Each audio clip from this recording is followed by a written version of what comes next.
Hello friends, स्वागत है हमारे चैनल ब्रिलियंस विद सैम में। हम लोग इस सीटेट के प्रिपरेशन के ये चौथे लेक्चर में हम लोग देखेंगे। हमने प्रीवियस 2 लेक्चर में देख लिए हैं हम लोग ईवीएस और हिंदी और इंग्लिश के क्वेश्चन किस प्रकार पूछे जाते हैं, और जो चाइल्ड डेवलपमेंट एंड पेडागोजी का जो प्राइमरी और जूनियर लेवल का है किस प्रकार के क्वेश्चन पूछे जाते हैं, उसका हमने लगभग 30 प्राइमरी और 30 जूनियर का क्वेश्चन को सॉल्व करा दिया है। तो आप लोग हमारे चैनल में जाइएगा, वहाँ पे प्लेलिस्ट हमने बना दिया है, एक सीटेट का और एक डीएलएड फर्स्ट सेमेस्टर का। तो वहाँ से आप लोग हमारा वीडियो देख सकते हैं। अगर सीटेट का तैयारी करते हैं तो सीटेट का वीडियो आप लोग देख लीजिए, और डीएलएड फर्स्ट सेमेस्टर में अगर आप लोग हैं तो वहाँ पे भी हमने राजन सीरीज का प्रैक्टिस सेट और अति लघु उत्तरीय प्रश्न अभी हम डालने वाले हैं। अभी तो फिलहाल सीटेट का तैयारी प्रिपरेशन चल रहा है। तो जो हम आप लोग के यहाँ बता दें कि जो सीटेट में जो हिंदी लैंग्वेज आता है उसके क्वेश्चन देखिए किस प्रकार के हैं। 30 क्वेश्चन आते हैं हिंदी से, तो उसमें जिसमें से 15 क्वेश्चन आपके कंटेंट रहते हैं और 15 क्वेश्चन पेडागोजिक रहते हैं हिंदी के। देखिए यहाँ पे हिंदी के हमने क्वेश्चंस लाए हैं। एग्जाम में सीटेट के एग्जाम में जो लैंग्वेज हिंदी ऑप्ट करता है वो हिंदी में इसी प्रकार के क्वेश्चन पूछे जाते हैं। वो बात अलग है कि आपने लैंग्वेज फर्स्ट इंग्लिश लिया या हिंदी, या लैंग्वेज सेकंड में आपने अगर हिंदी लिया है तो भी इसी प्रकार का हिंदी पूछा जाता है। तो देखिए सबसे पहले लिखा है परीक्षार्थी भाग 4 प्रश्न संख्या 91 से 120 के प्रश्नों को उत्तर केवल तभी दें यदि उन्होंने भाषा एक का विकल्प।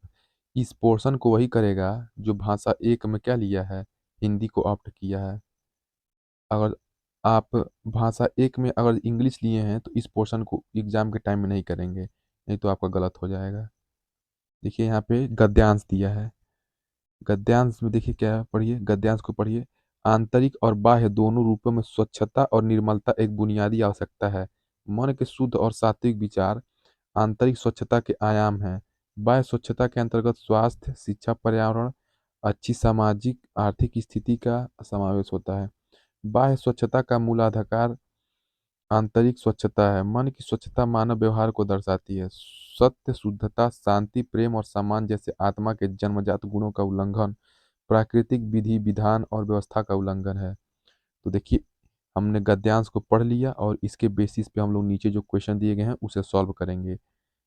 नीचे क्या दिया गया है, कह रहा है आंतरिक स्वच्छता से संबंधित नहीं है। देखिए आपने ऊपर पढ़ा है कि क्या, निर्मल विचार। देखिए निर्मल विचार भी क्या है, आंतरिक स्वच्छता से संबंधित है। देखिए यहाँ पे निर्मल है, स्वच्छता है, ठीक है। और आंतरिक स्वच्छता क्या है, मन के शुद्ध है, सात्विक विचार है, ये क्या है, आंतरिक स्वच्छता है। और शांति भी है, आंतरिक स्वच्छता से रिलेटेड, मन शांत रहेगा, ठीक। प्रेम भी क्या है, आंतरिक स्वच्छता से रिलेटेड है। लेकिन शिक्षा क्या है, आंतरिक स्वच्छता से रिलेटेड नहीं है। तो यहाँ पे क्या हो जाएगा, पूछा है नहीं है तो क्या हो जाएगा, यही ऑप्शन सही हो जाएगा। नेक्स्ट क्वेश्चन है बुनियादी आवश्यकता है। देखिए बुनियादी आवश्यकता क्या है, हमको बाहरी और भीतरी स्वच्छता और निर्मलता, यानी कि बाहर से और अंदर से दोनों तरफ से हमें क्या होना है, स्वच्छ होना है। बाहरी और भीतरी स्वच्छता और निर्मलता हमें जरूरी है। नेक्स्ट क्वेश्चन है बाह्य स्वच्छता का मूलाधार आंतरिक स्वच्छता है। वाक्य का आशय है। देखिए कह रहा है कि बाह्य स्वच्छता का यानी कि बाहरी स्वच्छता का वो मूलाधार क्या है, आंतरिक स्वच्छता है। अगर हम अंदर से स्वच्छ हैं, हमारा मन तन क्या है, अगर हमारा मन और सात्विक विचार अच्छे हैं और सच्चे हैं तो बाह्य स्वच्छता भी होगी। तो इसका क्या मतलब है कि जो भीतरी स्वच्छता पर बाहरी स्वच्छता क्या है, आधारित है। सेकंड ऑप्शन सही हो जाएगा। उस गद्यांश को पढ़ना है और उस गद्यांश के हिसाब से क्या करना है, प्रश्नों का उत्तर देना है। देखिए नेक्स्ट क्वेश्चन है विधान में इक प्रत्यय लगाने पर शब्द बनेगा। देखिए प्रत्यय और उपसर्ग से बना दिया है क्वेश्चन। देखिए विधान में इक प्रत्यय लगाएंगे तो क्या बन जाएगा, वैधानिक बन जाएगा। नेक्स्ट क्वेश्चन है निम्न में से किसमें विशेषण विशेष्य का संबंध नहीं है। तो आप लोग बताइए किसमें विशेषण विशेष्य का संबंध नहीं है। देखिए यहाँ पे बाह्य विशेष्य है, स्वच्छता क्या है, विशेषण है, ठीक है। यहाँ पे देखिए, यहाँ पे शिक्षा पर्यावरण क्या है, एक दूसरे से विशेषण विशेष्य है। जन्मजात में देखिए क्या है, विशेषण विशेष्य है। जन्मजात क्या है और गुण क्या है, ये क्या है, विशेषण विशेष्य है। लेकिन क्या यहाँ पे बुनियादी आवश्यकता आपको लग रहा है कि विशेषण विशेष्य है, नहीं है। तो क्या हो जाएगा, बुनियादी आवश्यकता नहीं हो जाएगा। समूह से भिन्न शब्द हैं, यानी कि इन चारों में से भिन्न क्या है। देखिए हमने ऊपर स्वच्छता भी देखा था, निर्मलता भी देखा था, स्वच्छ भी देखा था, लेकिन समानता इसमें नहीं कहीं आया है। तो क्या हो जाएगा? सॉरी, सम्मान है ये। तो इसमें क्या ऑप्शन हो जाएगा?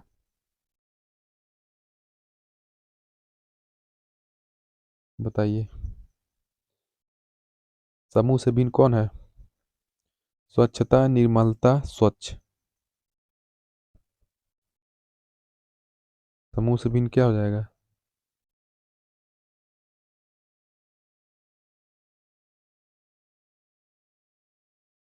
सम्मान हो जाएगा। आंतरिक स्वच्छता से तात्पर्य है, आंतरिक स्वच्छता से क्या तात्पर्य है? मन के बुरे भावों को दूर करना। आंतरिक स्वच्छता क्या है? मन के बुरे भावों को दूर करना।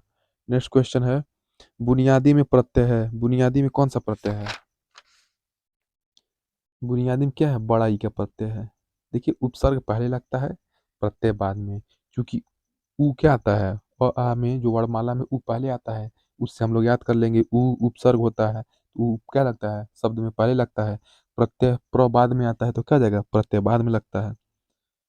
गद्यांश के अनुसार मनुष्य के लिए खाली स्थान सर्वाधिक महत्वपूर्ण है। क्या मनुष्य के लिए सर्वाधिक महत्वपूर्ण है? शारीरिक स्वच्छता और शुद्धता। वो हम लोग गद्यांश जो पढ़े हैं उसके हिसाब से सॉल्व कर रहे हैं। देखिए यहाँ पे पद्यांश हो गया, यानी कि देखिए यहाँ पे लगभग गद्यांश से एक गद्यांश दे दिया है, और कितने क्वेश्चन दिया है? 7, 8, 9।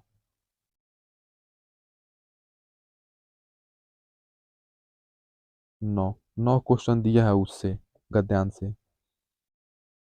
और यहाँ पे देखिए पद्यांश दिया है, अब पद्यांश को पढ़िए। पद्यांश में क्या दिया है हिंदी के? हमें मिली आज़ादी वीरों शहीदों के बलिदान से, आज़ादी के लिए हमारी लंबी लड़ाई लंबी चली लड़ाई थी। लाखों लोगों ने प्राणों से कीमत बड़ी चुकाई थी। व्यापारी बनकर आए और छल से हम पर राज किया। हमको आपस में लड़वाने की नीति अपनाई थी। हमने अपना गौरव पाया अपने स्वाभिमान से। हमें मिली आज़ादी वीर शहीदों के बलिदान से। इसमें यह बताया जा रहा है कि जब देश हमारा गुलाम था, तो हमारे देश को आज़ादी वीर शहीदों के बलिदान से मिली, और हमने अपने आत्म स्वाभिमान को क्या किया? अंग्रेजों से लड़ करके हमने अपने देश को आज़ाद किया, अपने गौरव को बचाया, अपने देश की विरासत को बचाया। और लाखों लोगों ने क्या किया? इस देश के आज़ादी के लिए क्या किया? अपने प्राण न्यौछावर कर दिए हैं। इस कविता में कहने का मतलब यही है। और कह रहा है कि जो गौरव हमने पाया है वो क्या? अपने स्वाभिमान से पाया है, और हमें आज़ादी मिली वीरों के शहीदों के बलिदान से। और हमने बहुत लंबी लड़ाई लड़ी है, तब जाके हमको क्या मिली है? आज़ादी मिली है। तो अब देखिए, अब नीचे ऊपर आपने कविता पढ़ लिया, और नीचे उसका क्वेश्चन का जवाब दीजिए।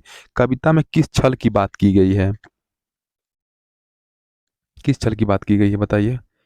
व्यापारी बन हमें गुलाम बनाने की, व्यापारी बन मिलावट करने के, व्यापारी बन पैसों का हेरफेर करने में, व्यापारी बन की वेशभूषा धारण करने के। देखिए, उन व्यापारी बन के हमें क्या किया था? गुलाम बनाया था, वही छल किया था। तो यही ऑप्शन सही हो जाएगा। नेक्स्ट क्वेश्चन है, नीति शब्द में किस प्रत्यय का प्रयोग किया जा सकता है?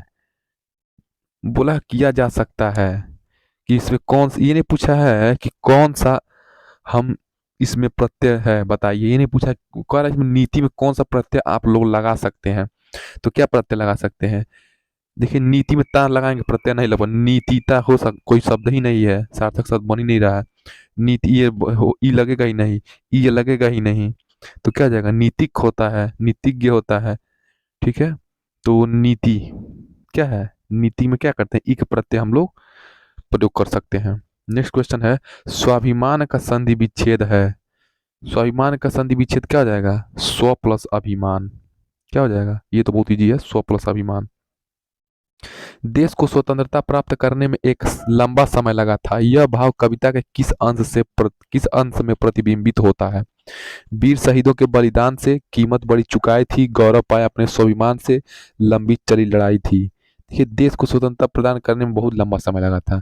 तो देखिए, जो लंबी चली लड़ाई थी, और हमने क्या किया था? गौरव पाया था अपने लंबी चौड़ी लड़ाई थी, और कीमत बड़ी चुकाई थी हमने। देश की स्वतंत्रता के लिए क्या करना है? शस्त्रों का निर्माण किया गया। कविता के हिसाब से शस्त्रों का निर्माण किया गया?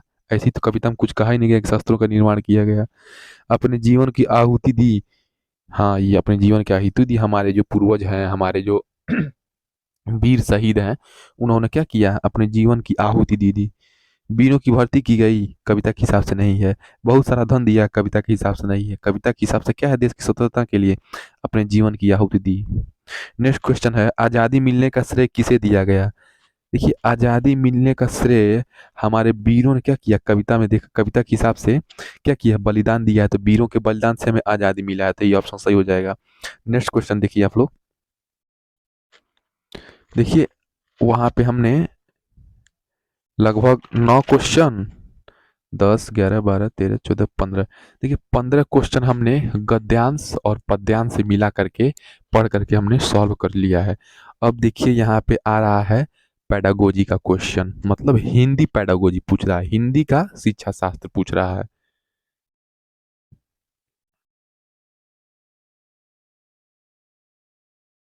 नेक्स्ट क्वेश्चन है, सॉरी, निम्नलिखित वाक्य के संदर्भ में कौन सा कथन सही नहीं है? बच्चों द्वारा शिशु गीत गीत आलापना किसके तरीके हैं? यानी कि बच्चे क्या करें? शिशु गीत आलापना जो करते हैं, क्या है? शब्दावली को समृद्ध करने के, शब्द और वाक्य रचना को कंठस्थ करने के लिए। हाँ, इसके लिए भी हम लोग बच्चों को बार बार तेजी से बुलवाते हैं, पढ़वाते हैं। अभिव्यक्ति का संवर्धन और वाक्यों की लय के लिए। हाँ, ये भी हो जाएगा। यानी कि ये ऑप्शन गलत है, सॉरी, ये ऑप्शन सही है, ये ऑप्शन सही है, ये ऑप्शन सही है। कह रहा है कि इनमें से कौन सा कथन सही नहीं है? देखिए, ये दोनों कथन सही नहीं दिख रहा है, ये दोनों कथन। तो इसमें दो आंसर हो जाएगा। शब्द और वाक्य रचना को कंठस्थ करने के लिए नहीं, हम लोग बच्चों को, सब छोटे बच्चों को हम लोग शब्द, प्राइमरी के बच्चे हैं जो 1 से 5 हैं, उनको हम शब्द और वाक्य रचना के लिए उनको हम कंठस्थ करवाएंगे, या अभिव्यक्ति से रिलेटेड वो है? यानी प्राइमरी के बच्चे क्या जान रहा है कि हमारी अभिव्यक्ति क्या है, संवर्धन क्या है, वाक्यों की लय क्या है? ये सब सारी चीज़ें नहीं है उस प्राइमरी के बच्चों को, इसलिए हम लोग बार बार गीत या गीत के माध्यम से पढ़ाते हैं, या चिल्ला चिल्ला के बच्चों से पढ़वाते हैं, ताकि उनकी शब्दावली समृद्ध हो, अच्छा उच्चारण करें, अभ्यास करें, पढ़ने में थोड़ा सा अच्छे हो जाएं, इसके लिए हम लोग करते हैं। तो नेक्स्ट क्वेश्चन है, देखिए इसी को पेडागोजी कहते हैं, हिंदी का ये शिक्षा शास्त्र है। सीटेट में इसी तरह से पूछता है हिंदी का शिक्षा शास्त्र। 15 कंटेंट से पूछ लिया, जिन जो आपने देखा है इसके पहले, गद्य और पद्य से। और यहाँ पे हम लोग देख रहे हैं हिंदी का जो पेडागोजी है उससे पूछ रहा है 15 क्वेश्चन। देखिए क्या है, निम्नलिखित में से कौन सा प्राथमिक स्तर पर पुस्तकालय के प्रयोग के बारे में सही नहीं है? पुस्तकालय एक भंडार गृह के रूप में नहीं देखा जाना चाहिए, बल्कि शिक्षार्थियों को बाल साहित्य की विविध प्रकार की विधाओं को देखने के मौके मिलने चाहिए। पुस्तकों के साथ संलग्नता के सक्रिय परिवेश के रूप में देखा जाना चाहिए। अध्यापक और दूसरे वयस्क भी पुस्तकालय में आदर्श पठन व्यवहार प्रदर्शित कर सकते हैं। पुस्तकालय में पाठ्य पुस्तकों का सस्वर पठन सर्वाधिक उपयुक्त रूप से हो सकता है। देखिए, जो प्राथमिक स्तर पे पुस्तकालय का प्रयोग के बारे में क्या नहीं सही है? ये नहीं कि पुस्तकालय में उनको हम क्या, पुस्तकालय एक भंडार गृह नहीं है, नहीं देखा जाना चाहिए, इसका मतलब ये क्या हो जाएगा? पुस्तकालय, ये ऑप्शन हो जाएगा ऑप्शन 4। पुस्तकालय में पाठ्य पुस्तकों का सस्वर पठन सर्वाधिक उपयुक्त रूप से हो सकता है। पुस्तकालय में ही बैठ के लगेंगे पढ़वाने उन लोगों को खूब तेज आवाज में, तो वो पुस्तकालय में भंडार गृह के रूप में नहीं है ये, कि यहाँ पे पुस्तकालय में सब लोग शांति से बैठ के पढ़ेंगे, लेकिन पुस्तकालय में ही नहीं पढ़ाना है। ठीक है, नेक्स्ट क्वेश्चन है, साक्षरता अर्जित करने के लिए किसमें निपुणता या मास्टरी होनी चाहिए? यानी कि साक्षरता अर्जित करने के लिए क्या होना चाहिए? देखिए, साक्षरता होने के लिए किसी भी चीज को हम डिकोड कर रहे हैं और भाषा अवबोधन, भाषा को समझ जा रहे हैं। साक्षरता मतलब क्या है? 100 अक्षर, मतलब वो अक्षर को लिख ले रहा है, पढ़ ले रहा है, तो वो साक्षर है। यानी कि डिकोड कर ले रहा है और अपने भाषा को क्या कर रहा है? बोल ले रहा है, तो वो क्या है? साक्षर है। निम्नलिखित में से कौन सा व्याकरण शिक्षण को प्रभावशाली तरीके से पढ़ाने के बारे में सही नहीं है? बताइए।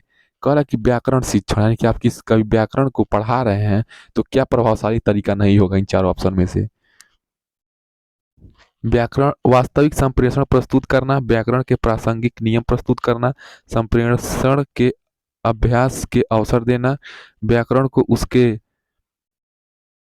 नियम कंठस्थ करके सीखना। देखो, प्रभावशाली तरीके से पढ़ाने के बारे में सही नहीं है। देखिए, व्याकरण को उसके नियम कंठस्थ करके सीखना, ये प्रभावशाली तरीका नहीं हो सकता है। ठीक है। अभ्यास करा सकते हैं, व्याकरण के प्रासंगिक नियम प्रस्तुत कर सकते हैं प्राथमिक के बच्चों को। ठीक है, ये नहीं कि उनको लगे हम पहले प्राथमिक बच्चों को लगेंगे नियम सम रटवाने तो वो रट पाएंगे नहीं, रट पाएंगे, कंठस्थ नहीं कर पाएंगे। अब वही पूछा है तो एक जगह ऑप्शन सही हो जाएगा। निम्नलिखित में से कौन सा साक्षरता शिक्षण उपागम अक्षरों और ध्वनि के बीच संबंध पर बल देता है? यानी कि शिक्षण अधिगम कौन सा इसमें से है जो अक्षर और ध्वनि के बारे में क्या बताता है? तो आपको पता है ध्वनि विज्ञान होता है, ध्वनि विज्ञान निर्देश बताता है। कक्षा 3 की अध्यापिका ने अपने शिक्षार्थियों से कहा कि वे अपने सहपाठियों से सकना शब्द के प्रयोग की योग्यता से संबंधित 5 प्रश्न पूछें, जैसे कि क्या तुम तैर सकते हो? गतिविधि का यह प्रकार किस लिए है? मतलब कक्षा 3 की कोई टीचर साहब हैं, साहिबा हैं, वो पूछ रही हैं अपने बच्चों से कि सकना शब्द का प्रयोग करो और 5 अपनी योग्यता से 5 प्रश्न पूछें। ठीक है, जिसमें क्या क्या तुम तैर सकते हो? गतिविधि के प्रकार किस लिए है? ये कौन सा गतिविधि है? बताइए। कि कक्षा 3 की अध्यापिका हैं, अपने शिक्षार्थियों से कहें कि वे अपने सहपाठियों से सकना शब्द के प्रयोग की योग्यता से संबंधित 5 प्रश्न पूछें, जैसे कि तुम क्या कर सकते हो? तो ये क्या है? बताइए।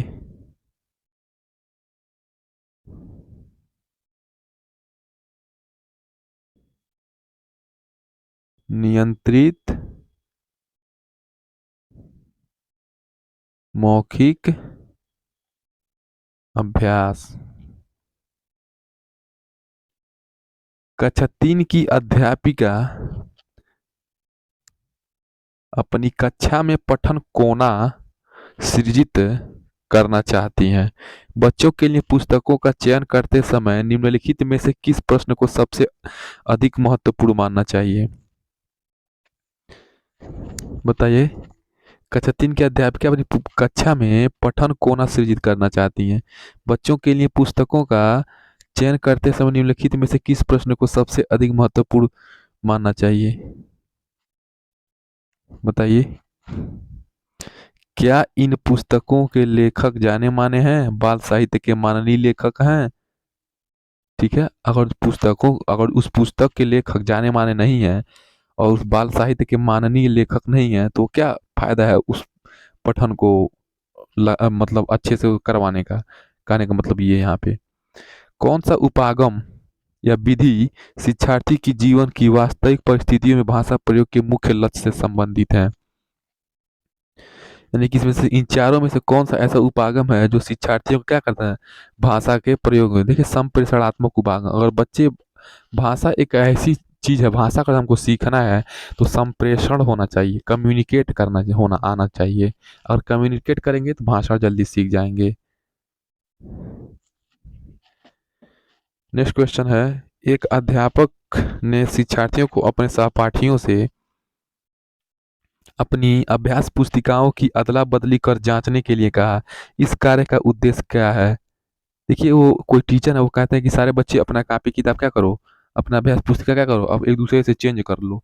तो वो ये चाह रहे हैं कि जो सहपाठी के काम है जांच की कौशल को विकसित करना, वो चाह रहे हैं कि मान लो ये बच्चा इसको दे दिया अपना बुक, तो इसका टीचर का देने का मतलब क्या हुआ? वो इसलिए उन्होंने दिया है ताकि अगर ये बच्चा इसका जांच करेगा तो एक दूसरे की कमियां निकालेंगे, जिससे उनके अंदर क्या होगा, जांच करने की कौशल विकसित होगी, स्किल डेवलप होगी। नेक्स्ट क्वेश्चन है, बुनियादी चरण की अवस्था वाले बच्चे अधिगम में तब कहीं अधिक संलग्न होते हैं जब वे, देखिए जो बुनियादी चरण के बच्चे हैं अगर अगर चुकचाली नहीं कर रहे हैं, सभी इंद्रियों का प्रयोग करते हैं और अपने हाथों का सक्रिय उपयोग करते हैं, तब क्या होंगे वो बच्चे? अपने अध्ययन में क्या हो जाएंगे, लीन हो जाएंगे। कक्षा 5 की एक विद्यार्थी कहती है, मैं अपना काम अध्यापक को देने से पहले सटीकता के लिए अंतिम फाइनल के रूप में से भी जांचती हूँ। यह विद्यार्थी लेखन के किस चरण पर है? मतलब कोई है, एक स्टूडेंट है, वो अपने टीचर को कॉपी देने से पहले क्या करती है, एक बार अपने आप एकदम आश्वस्त हो जाती है कि हाँ मेरा 100% सही है। यानी कि वो क्या कर रही है, प्रूफ रीडिंग कर रही है कि हाँ यार कहीं मेरा सही है पूरा, तब ना हाँ देख लूँ सही है ना, कहीं गलत नहीं ना है। तो क्या हो गया, इसका मतलब ये हो गया कि वो लड़की क्या है, या ये वो विद्यार्थी या वो प्रशिक्षुक का क्या है। मतलब यहाँ पे तो प्राइमरी का ही करना है, प्राइमरी के बच्चों का। तो प्रूफ रीडिंग कर रही है। कौन सा उपागम में विधि बच्चों को भाषा की कक्षा में उनकी अपनी सहजात भाषा यानी कि मातृभाषा का प्रयोग करने के लिए प्रोत्साहित नहीं करता है। देखिए, ये जो प्रत्यक्ष विधि है, डायरेक्ट मेथड है, ये उनका मातृभाषा नहीं होता। मातृभाषा में जैसे मान लो कोई बच्चा डायरेक्ट अंग्रेजी बोलना सीख रहा है, या कोई अंग्रेजी का क्लास ज्वाइन किया है, वहाँ पे डायरेक्ट अंग्रेजी बोला जा रहा है, तो वो क्या है, उसको मातृभाषा सीख पाएगा? नहीं सीख पाएगा। वो मातृभाषा सीखने के लिए प्रोत्साहित नहीं करेगा। तो क्या होगा, ये प्रत्यक्ष विधि है, डायरेक्ट विधि है। जैसे आप लोग लंदन जा रहे हैं, वहाँ पर डायरेक्ट इंग्लिश सीख रहे हैं, डायरेक्ट इंग्लिश बोलने का प्रयास कर रहे हैं, तो अपनी मातृभाषा का प्रयोग का प्रोत्साहन हो पाएगा? नहीं हो पाएगा। एक अध्यापिका कक्षा 2 के विद्यार्थियों के लिए विविध प्रकार की शिक्षण अधिगम सामग्री जुटाना चाह रही है। निम्नलिखित में से कौन सा मानदंड टीएलएम के चयन के लिए सही नहीं है? देखिए, चयनित सामग्री इस आयु समूह के बच्चों के प्रयोग के लिए आकर्षक और सुरक्षित होनी चाहिए। चयनित सामग्री ऐसी जो बच्चों को जिज्ञासा के साथ खोजबीन और प्रयोग करने में पर्याप्त अवसर दे। चयनित सामग्री अधिमानतः स्थानीय रूप से निर्मित या स्थानीय रूप से उपलब्ध और रिश्तेदार में बदला जा सके। चयनित सामग्री सिर्फ बच्चों द्वारा बनाई गई होनी चाहिए और फिसलन को बचाने के लिए कुछ खुरदुरी होनी चाहिए। कह रही है विविध प्रकार की शिक्षण सामग्री जुटाना चाह रही है, जिसमें से मानदंड टीएलएम ग्रुप सही नहीं है। लेकिन जो चयनित सामग्री है, सिर्फ सिर्फ लगा दिया है, सिर्फ बच्चों द्वारा बनाई गई होनी चाहिए, ऐसा नहीं है। अगर विविध प्रकार का अगर वो शिक्षण सामग्री जुटा रही हैं, तो क्या होगा, सिर्फ बच्चों द्वारा तो बना ही नहीं हो सकता। सिर्फ बच्चे बनाएंगे तो वो जुट ही नहीं पाएगा टीएलएम। तो क्या जाएगा, यही ऑप्शन सही हो जाएगा। राष्ट्रीय पाठ्यचर्या रूपरेखा यानी कि एनसीएफ, इसको कहते हैं एनसीएफ, नेशनल करिकुलम फ्रेमवर्क। ठीक है, एनसीएफ द्वारा रेखांकित दक्षताओं को प्राप्त करने में प्रत्येक बच्चे की सहभागिता को समर्थन देने वाला समावेशी, स्वागती और आनंददायी परिवेश सर्वाधिक उपयुक्त तरीके से कैसे सृजित किया जा सकता है? तो बताइए, एनसीएफ क्या कहता है कि रेखांकित दक्षताओं को प्राप्त करने के लिए जो ये नीचे दिए गए हैं, प्रत्येक बच्चे को प्रतिभागिता में समर्थन देने वाला समावेशी, स्वागती और आनंददायी परिवेश सर्वाधिक उपयुक्त तरीके से कैसे सृजित किया जा सकता है? तो कैसे सृजित किया जाता है? विकास के विभिन्न आयामों से बच्चों के कार्य प्रदर्शन करके कर सकते हैं। नेक्स्ट क्वेश्चन हो जाएगा, निम्नलिखित में से कौन सा सिद्धांत बुनियादी चरण पर पाठ्यपुस्तक अभिकल्पना का नहीं है? यानी कि अगर बच्चा प्राइमरी स्टेज में है, 1 से 5 में है, तो उसे हम पाठ्यचर्या पढ़ा पाएंगे, पूरा सिद्धांत पढ़ा पाएंगे? लगेंगे बोर हो जाएगा। प्रस्तुतिकरण सिद्धांत हो जाएगा, तकनीकी लगेंगे पढ़ाने। हाँ, क्यों नहीं पढ़ाएंगे भाई। उसको हम पाठ्यचर्या के बारे में बताएंगे, प्रस्तुतिकरण देंगे, उसे अच्छे से समझाएंगे। ठीक है, बच्चे से हम लोग पढ़वा भी सकते हैं, जो उसे आता है एबीसीडी। तकनीकी सिद्धांत हो गया, उसको बताएंगे। लेकिन कौन सा विकल्प नहीं सही है? मूर्त सिद्धांत। बुनियादी चरण क्या पाठ्य पुस्तक कल्पना नहीं क्या, मूर्त सिद्धांत। नेक्स्ट क्वेश्चन देखिए यहाँ पे, फिर से यहाँ पे और हम लोग देख लेंगे, ये प्राइमरी का ही है, हिंदी का। देखिए वो इसके इसके पहले वाला जो था वो थोड़ा सा वो दूसरा था। अब यहाँ पे देखिए गद्यांश पढ़े, देखिए इतना बड़ा गद्यांश दिया है।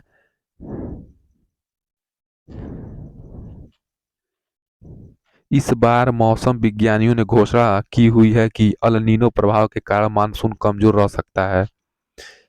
सकता है। चैत के महीने में बारिश होने के हालात पर घाग ने भी यही कहा है। चैत यानी मार्च अप्रैल के दिनों में अगर बारिश होती है तो सावन सूखा जा सकता है। बात सिर्फ इस बार के मानसून की नहीं है। अमेरिका में हाल ही में ताजे पानी के हालात पर हुए एक सम्मेलन में संयुक्त राष्ट्र संघ के महासचिव एंटोनियो गुटेरस ने एक रिपोर्ट जारी की है। इसमें कहा गया है कि 2050 तक पानी का सबसे बड़ा संकट भारत में आने वाला है। भारत पर संकट इसलिए है क्योंकि गंगा, यमुना, ब्रह्मपुत्र और सिंधु जैसी नदियों का पानी धीरे धीरे कम होता जाएगा। सिर्फ गंगा की बात करें तो 2500 किलोमीटर लंबी यह नदी उत्तराखंड के बंगाल के बीच कई राज्यों से गुजरती है। इसके किनारे पर बसे महानगरों, कस्बों और गांवों के करीब 40 करोड़ की आबादी की पानी से जुड़ा जरूरतों को यह पूरा करता है। इसके पानी का स्रोत गंगोत्री ग्लेशियर है। पर्यावरणीय विज्ञानियों का दावा है कि पिछले 87 साल में 30 किलोमीटर लंबे इस ग्लेशियर का 2.25 किलोमीटर हिस्सा पिघल कर गायब हो चुका है। अभी जलवायु परिवर्तन का जो हाल है वह पूरे हिमालय क्षेत्र के लिए खतरनाक माना जा रहा है। भारत के हिस्से वाले हिमालय में 9,775 ग्लेशियर बताए जाते हैं। इनमें अकेले उत्तराखंड में 968 हैं। अब अगर इनके पिघलने की रफ्तार तेजी हो जाती है तो क्या होगा? देखिए, आपने गद्यांश पढ़ लिया, ठीक। अब इस क्वेश्चन का जवाब देंगे, क्योंकि देखिए ये प्राइमरी का है, गद्यांश ऐसे ही पूछता है इतना बड़ा बड़ा, यही पढ़ने में टाइम लगता है तो बच्चे होपलेस हो जाते हैं, सॉल्व नहीं होता है क्वेश्चन। तो आपको रीडिंग आपको फास्ट करना है और समझना भी है। तो देखिए इसका क्वेश्चन का जवाब दीजिए। भारत की नदियों में जल कम होता जा रहा है, इसका कारण क्या है? भाई, ग्लेशियर तेजी से पिघल रहा है गद्यांश के हिसाब से, और वैसे भी हम लोग जानते हैं ग्लेशियर पिघलने से क्या हो रहा है, नदियों का जल क्या हो रहा है, कम होता जा रहा है। नेक्स्ट क्वेश्चन है, गंगा के किनारे बसे लोगों की आबादी लगभग है, देखिए आपने उस ऊपर गद्यांश में पढ़ा है, कितनी है? 40 करोड़ है। नदियों का पानी धीरे धीरे कम होता जाएगा, वाक्य में रेखांकित पद है, यानी कि जो धीरे धीरे है ये क्या है? ये क्या है? क्रिया की विशेषता बता रहा है, क्रिया विशेषण है। गद्यांश में किस संकट की बात की गई है? अरे भाई, पर्यावरण संकट है, जल संकट है, रोजगार संकट है, खाद्य संकट है। जल संकट की बात की गई है कि नदी सूख जाएगी, गंगा सिंधु इतना है, पिघल रहा है, ये सारी चीजें बताई गई है, तो क्या है? जल संकट है। अल नीनो का प्रभाव पड़ता है, देखिए अल नीनो का प्रभाव कहाँ पड़ता है? अभी ये बहुत वो था, क्या बोलते हैं, बहुत ट्रेंडिंग में था अल नीनो प्रभाव। तो अल नीनो प्रभाव क्या है? किस पर प्रभाव पड़ता है? मानसून पे पड़ता है। इस ग्लेशियर का 2.25 किलोमीटर हिस्सा पिघल कर गायब हो चुका है, वाक्य में रेखांकित पद है, यानी कि जो रेखांकित पद है ये क्या है? ये रेखांकित पद क्या है? देखिए दो लिखा है ना, 2.25, तो ये क्या है? परिमाणवाचक विशेषण है, यानी कि परिमाण बता रहा है, क्वांटिटी बता रहा है कि 2.25 किलोमीटर हिस्सा क्या हुआ, पिघल के गिर गया था, क्या है? परिमाणवाचक है। नेक्स्ट क्वेश्चन है, गद्यांश के अनुसार 2050 तक पानी का सबसे बड़ा संकट आने वाला है, भारत में आने वाला है। नेक्स्ट क्वेश्चन है, आप लोग देखिए, पर्यावरण में उपसर्ग और मूल शब्द हैं, बताइए क्या है? देखिए पर्यावरण का संधि विच्छेद कर लीजिए, परि प्लस आवरण, ठीक। उपसर्ग आपका परि है, आवरण क्या है? मूल शब्द है। देखिए यहाँ पे एक गद्यांश यहाँ पे दिया है, ठीक, एक गद्यांश यहाँ पे दिया है, ठीक, और एक गद्यांश देखिए यहाँ पे दिया है, ये गद्यांश पढ़िए। इस संसार में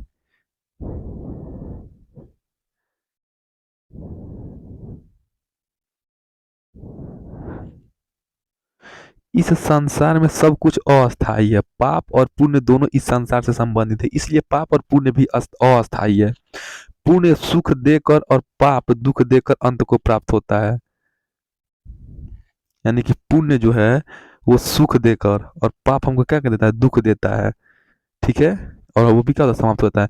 लेकिन पाप और पुण्य में थोड़ी अंतर है कि पुण्य का फल यदि हम नहीं चाहते तो उस फल को अस्वीकार करने के लिए स्वतंत्र हैं। अगर हम पुण्य काम कर रहे हैं तो अगर वो फल हमको मिल भी रहा है तो हम उसे चाहे स्वीकार कर सकते हैं या ना करें, वो हमारे ऊपर है। लेकिन पाप क्या है? लोहे की जंजीर है, जो पुण्य सोने की है।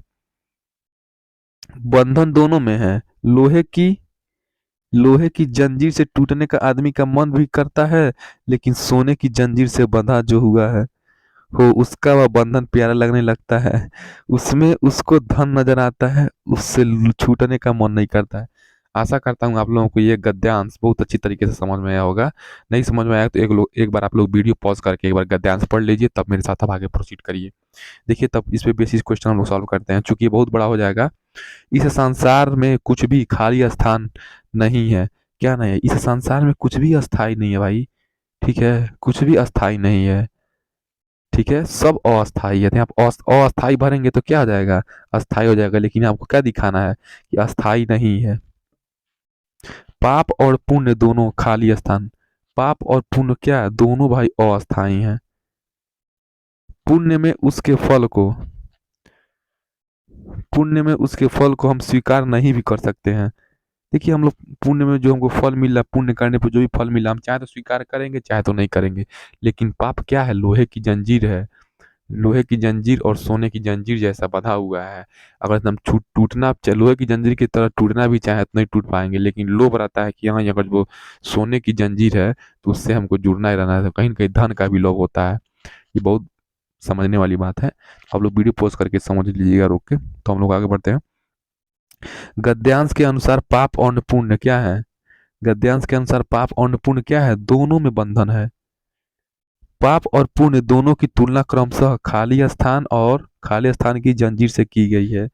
किससे की गई है, लोहे और सोने से। किससे की गई है, लोहे। पाप और पुण्य, पाप को क्या माना गया है, लोहे। ठीक है। पाप को क्या माना, लोहे का जंजीर माना गया है। और पुण्य को क्या माना गया, स्वर्ण की जंजीर माना गया है। समूह से भिन्न शब्द हैं। अब उस गद्यांश को आपने ऊपर पढ़ लिया है, अब भिन्न शब्द छांटिए क्या है। देखिए स्वतंत्र भी है, अस्थाई भी है, प्यारा भी है, ऊपर आया है। लेकिन फल, ठीक है ना, फल क्या है, समूह से भिन्न है। स्वतंत्र का विलोम है। स्वतंत्र का विलोम क्या है, परतंत्र होता है। बुनियादी चरण में आकलन, देखिए यहाँ से पेडागोजी का क्वेश्चन स्टार्ट हो गया, यानी कि 15 क्वेश्चन किससे होता है, गद्यांश या पद्यांश दे देता है। तो दोनों में इस वाले पोर्शन में तो बस गद्यांश ही दिया था। तो यहाँ पे 15 क्वेश्चन हो गया। अब 15 क्वेश्चन पेडागोजी है हिंदी का, जिसमें हिंदी का शिक्षा शास्त्र पूछता है कि लैंग्वेज डेवलप के लिए आप क्या पढ़ाएंगे, कैसे क्या करेंगे, उससे रिलेटेड क्वेश्चन है। तो यहाँ पे देखिए बुनियादी चरण में आकलन के उपकरण और प्रक्रियाओं की अभिकल्पना इस तरह होनी चाहिए जिससे जांच पत्र और परीक्षाएं शिक्षार्थी के लिए स्पष्ट और उचित हो सके, जो बच्चे के अधिगम अनुभव का सहज विस्तार बन सके। शिक्षार्थी की प्रगति का उसके समग्र कक्षा प्रदर्शन के संवर्धन और विश्लेषण किया जाना चाहिए। अध्यापक सभी शिक्षार्थियों की उपलब्धि का आकलन करने के लिए एक ही विधि का प्रयोग कर सकते हैं। देखिए अगर अध्यापक एक ही विधि का प्रयोग करेगा तो कैसे होगा। देखिए बुनियादी चरण में बच्चों का आकलन के उपकरण के प्रक्रियाओं का कल्पना इस तरह होना चाहिए कि जो बच्चे का अनुभव का सहज विस्तार बन सके।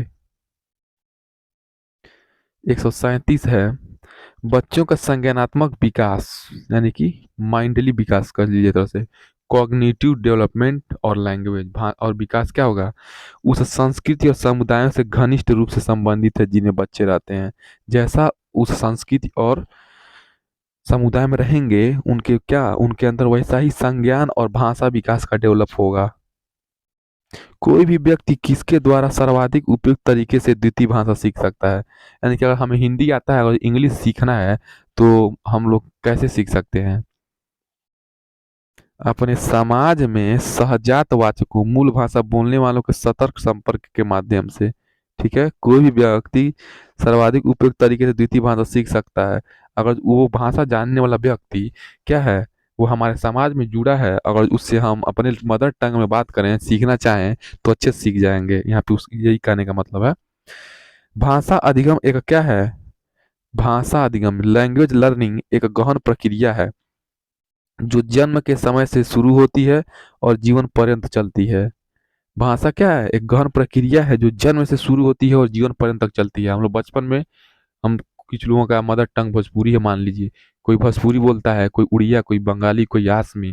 ठीक है, और लास्ट में जाते थे हिंदी सीखता है, फिर कुछ लोग संस्कृत सीखते हैं, कुछ लोग इंग्लिश सीखते हैं, कुछ लोग उर्दू सीखते हैं। ठीक है, तो यहाँ पे क्या है, भाषा क्या है, जन्म से शुरू होती है और जीवन पर्यंत चलती है। ठीक है ना। देखिए मैं इस कथन से असहमत हूँ। इस कथन से क्या आप सहमत हैं असहमत, मैं इस कथन से क्या हूँ, असहमत हूँ। ठीक है, भाषा अधिगम एक गहन प्रक्रिया है जो जन्म के समय से शुरू होती है और जीवन पर्यंत चलने लगती है। ऐसा नहीं है। नेक्स्ट क्वेश्चन है, कक्षा में छोटे बच्चों के लिए मुद्रित पुस्तकों के साथ साथ श्रव्य पुस्तकें और छोटे बच्चों की स्पर्शग्राही योग्यताओं का इस्तेमाल करने वाली पुस्तकें होनी चाहिए। क्योंकि देखिए जो छोटे बच्चे हैं, बस उनको मुद्रित पुस्तकें नहीं, सुनने वाली पुस्तकें और छोटे स्पर्शग्राही योग्यताओं का इस्तेमाल है। स्पर्शग्राही मतलब जो उनको टच करके चीजें पढ़ाया जाए, जैसे नहीं होता है वो क्ले पॉट होता है, उसी से रिलेटेड बता रहा है। तो क्या होगा बताइए। जब कक्षा में छोटे बच्चों को उससे क्या होगा, विविधता वाले शिक्षार्थियों तक पुस्तकें अधिक सुलभ बनाती हैं। विविधता वाले शिक्षार्थियों तक पुस्तकें अधिक सुलभ बनाती हैं, इसलिए एक अध्यापक ने कक्षा 5 के विद्यार्थियों को शीघ्रता से एक कहानी पढ़ने और उसके बाद चार मित्रों को क्रम में लगाने के लिए कहा। यह इस गतिविधि का क्या उद्देश्य है? मतलब कोई अध्यापक साहब हैं, कक्षा 5 में पढ़ा रहे हैं और एक कहानी दी है पढ़ने को, और उसके बाद क्या कर रहे हैं, चार चित्र दे दिए हैं, कहे हैं तुमको उसको अरेंज करो, एक दो तीन चार अरेंज करो तुम ऐसे। तो इस टीचर का ये ऐसे करने से टीचर का करना और का क्या मतलब है? टीचर ये चाह रहे हैं कि सारांशीकरण के लिए पठन का अभ्यास करवाना चाहते हैं। इस प्रकार के पठन के कुछ अधिगम उद्देश्य और कार्य हैं। शिक्षार्थियों से अपेक्षा रहती है कि वे विषय वस्तु को विस्तार से ध्यानपूर्वक और सावधानी पूर्वक पढ़ें। यह है, देखिए, गहन पठन यानी कि इंटेंसिव रीडिंग कर रहे हैं। क्या कर रहे हैं? इंटेंसिव रीडिंग कर रहे हैं, इंटेंसिव।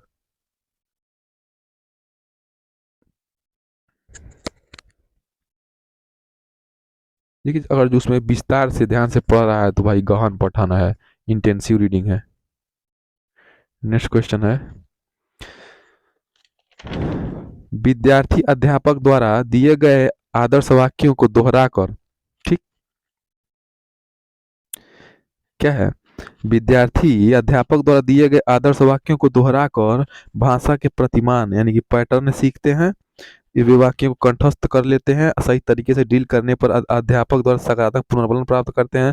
अध्यापक द्वारा क्या किया जा रहा है, यानी कि अध्यापक क्या कर रहा है? भाई श्रव्य भाषिक विधि है। क्या कर रहा है?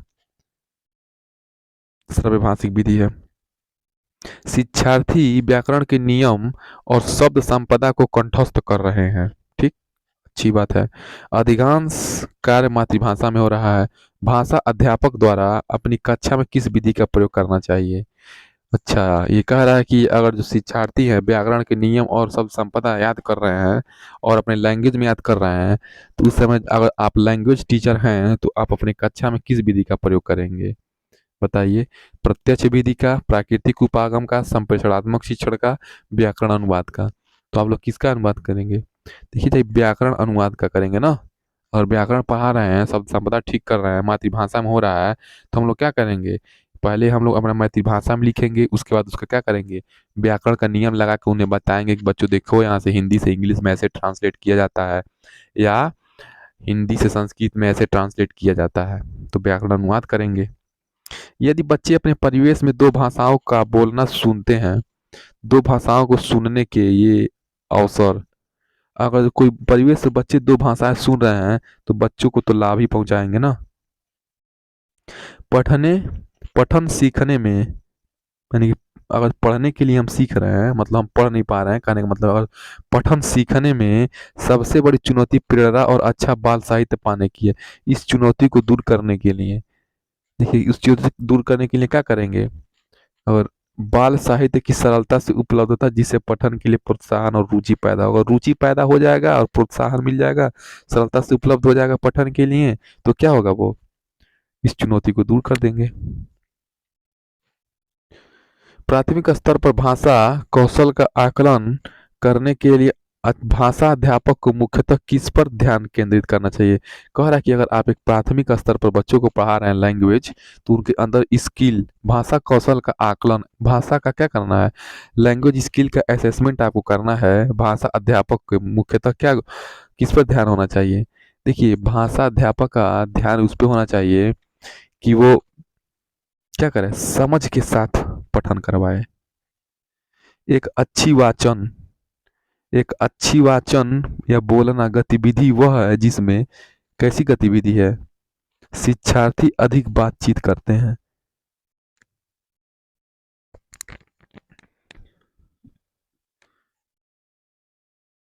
अगर क्या है, अच्छी वाचन हो रहा है और अच्छी गतिविधि हो रही है, बोलने में अच्छी कम्युनिकेशन हो रहा है, तो क्या शिक्षार्थी क्या करते हैं, अच्छी बात करते हैं। अगर आप लैंग्वेज टीचर और अच्छे से बोल रहे हैं तो क्या होगा, शिक्षार्थी जो है क्या अच्छे से बातचीत करेंगे। पाठ के आरंभ में एक अध्यापक ने अपनी कक्षा के शिक्षार्थियों को समूहों में बांटा और कहा कि अभी हाल ही में पढ़े गए समाचार पत्र के रुचिकर आलेख के बारे में बात करें। बोलने या वाचन की यह गतिविधि किस लिए है? बताइए, ये गतिविधि किस लिए है? ये क्या है? मौखिक प्रवाह अभ्यास है। समाचार पत्र पढ़ रहा है, उसका रुचिकर आलेख के बारे में बात कर रहे हैं, बोलने का वाचन की गतिविधि सिखा रहे हैं, तो क्या है? मौखिक, यानी कि मुंह से बोलने का, मतलब कितना फ्लुएंसी से वो बोल रहा है, इससे रिलेटेड है। समग्र भाषा उपागम क्या है? समग्र भाषा उपागम क्या है? अर्थ आधारित। देखिए, हमने ये आपको प्रीवियस वीडियो में, ये मतलब इस वीडियो में और प्रीवियस वीडियो में हमने आपको सीटेट का पेडागोजी, सीडीपी का, और इसके पहले हमने पर्यावरण अध्ययन यानी कि ईपीएस, हिंदी इंग्लिश का क्वेश्चन करा दिया है। और हम यहाँ पे आपको सीटेट में जो हिंदी के गद्यांश और पद्यांश से क्वेश्चन पूछे जाते हैं, 15 क्वेश्चन, और 15 क्वेश्चन पेडागोजी हिंदी के, तो हमने आपको यहाँ पे बताया किस लेवल का पूछा जाता है। हमारा इस वीडियो बनाने का यही उद्देश्य और मकसद है कि आप लोग देख लीजिए हिंदी में कैसे गद्यांश और पद्यांश से क्वेश्चन पूछता है और कितना टाइम आपको मिलता है सॉल्व करने के लिए। ठीक है, और आप क्या उस टाइम आधे घंटे में एक एक पार्ट के लिए आप क्या सॉल्व कर ले रहे हैं? मैं आपको ये टेलीग्राम चैनल पर इसका पीडीएफ दे दूंगा और आप लोग प्रैक्टिस कर लीजिएगा। देखिए, ऐसे ही क्वेश्चन पूछे जाते हैं, जो हम, जैसा कि मैंने आपको बता दिया है, गद्यांश और पद्यांश, और आप ऊपर ये जो इंस्ट्रक्शंस दिया गया है, ये एग्जाम में ध्यान से पढ़ के करिएगा। अगर आपने लैंग्वेज फर्स्ट में हिंदी लिया होगा तभी ये वाला पोर्शन करना है।